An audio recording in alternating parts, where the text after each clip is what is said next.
Առաջին հարցը էստոնական լրատվամիջոցից։ Հետևյալն է իմ հարցը, ուղղված է պարոն Փաշինյանին։ Տարիներ առաջ մարդիկ փողոց էին դուրս եկել Երևանում։ Հեղափոխություն, որը ձեզ իշխանության բերեց։ Ես նույնպես այդ ժամանակ այնտեղ էի, փողոցում էի։ Մենք իրականում հակիրճ հանդիպեցինք եւ հարցազրույց անցկացրեցինք։ Այսօր իրավիճակը այնպիսին է, որ Լեռնային Ղարաբաղը այլևս Հայաստանի վերահսկողության ներքո չէ, բայց դուք շարունակում եք մնալ վարչապետ, դա տպավորիչ է։ Միևնույն ժամանակ դուք երբ որ շփվում եք Մոսկվայի հետ, այլևս ստիպված չեք զգուշավոր լինել ձեր բառերի ընտրության մեջ։ Արդյոք դուք պատրաստ եք միանգամայն դուրս գաք Ռուսաստանի ազդեցության գոտուց եւ ինչպես եք տեսնում ապագայում ձեր հարաբերությունները Ռուսաստանի հետ։ Շնորհակալ եմ հարցի համար։ Ես կարծում եմ, որ ընդհանրապես միջազգային հարաբերություններում, ցանկացած հարաբերություններում եւ դիվանագիտության մեջ միշտ ճիշտ է ընտրել բառերը, որովհետեւ ցանկացած հարաբերություն կփչանա, եթե բառերի ընտրության մեջ ուշադիր չլինենք։ Եվ ինչ վերաբերվում է մեր հարաբերություններին Ռուսաստանի Դաշնության հետ, մեր հարաբերությունները կրում են հիմնվում են եւ պիտի հիմնվեն փոխադարձ հետաքրքրությունների վրա եւ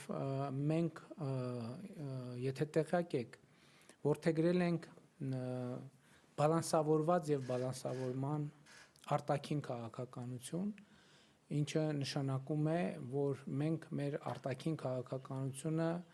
չենք պատկերացնում եւ չենք կառուցում մի ուղղությամբ եւ մենք փորձում ենք գտնել եւ կառուցել ճիշտ բալանսներ մեր արտաքին քաղաքականության մեջ եւ դրա արտահայտություններից մեկը նաեւ Հայաստանի Հանրապետությունում վերջերս ընդունված օրենքներ Հայաստանի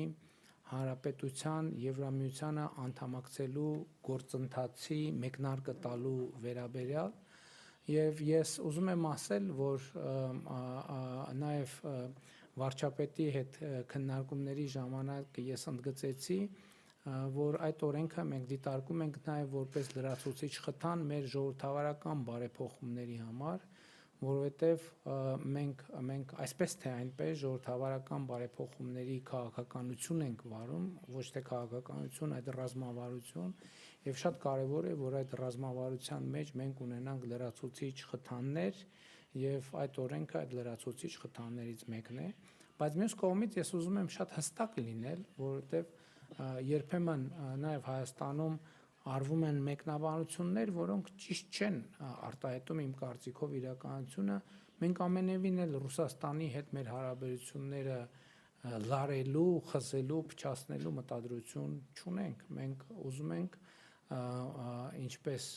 եւ տրամաբանական է ունենալ լավ հարաբերություններ միջազգային բոլոր գործընկերների հետ, ավելին մենք ուզում ենք ունենալ կարգավորել մեր հարաբերությունները մեր տարածաշրջանի երկրների հետ, մենք ուզում ենք հարաբերությունները կարգավորել Ադրբեջանի հետ, Թուրքիայի հետ, մենք ուզում ենք ավելի լավացնել հարաբերությունները մեր մյուս հարևանների հետ, Վրաստանի հետ, Իրանի Իսլամական Հանրապետության հետ եւ իհարկե մենք ուզում ենք խորացնել մեր հարաբերությունները Եվրամիության հետ, եթե մենք տեսնենք թե վերջին տարիներին ինչ զարգացումներ են եղել Հայաստան-Եվրամիություն հարաբերություններում, գուցե թե որ ժամանակ առաջ դա թվար եւ գնահատվեր անիրատեսական եւ անհնար։ Այսօր Հայաստանում Եվրամիության դիտորդական, քաղաքացիական դիտորդական առաքելություն կա եւ ես շնորհակալ եմ Եվրամիությանը եւ նաեւ շնորհակալ եմ Էստոնիային այդ որոշմանը աջակցելու համար։ Հիմա մենք վիզաների ազատականացման բանակցություններ ենք սկսել, որը հույս ունենք տրամաբանական ժամկետներում կհանգի տրամաբանական ավարտի։ Նախորդ տարի Եվրամիությունը որոշում կայացրեց Հայաստանին ներառել եվրոպական խաղաղության գործիքի աջակցություն տրամադրել գործիքի շրջանակներում, ինչը կարծում եմ եւս շատ կարեւոր որոշում է։ Իհարկե շոշափելի իմաստով առարկայական կամ նյութական իմաստով այդ որոշումը բավականին սիմվոլիկ է, բայց ունի ահռելի քաղաքական նշանակություն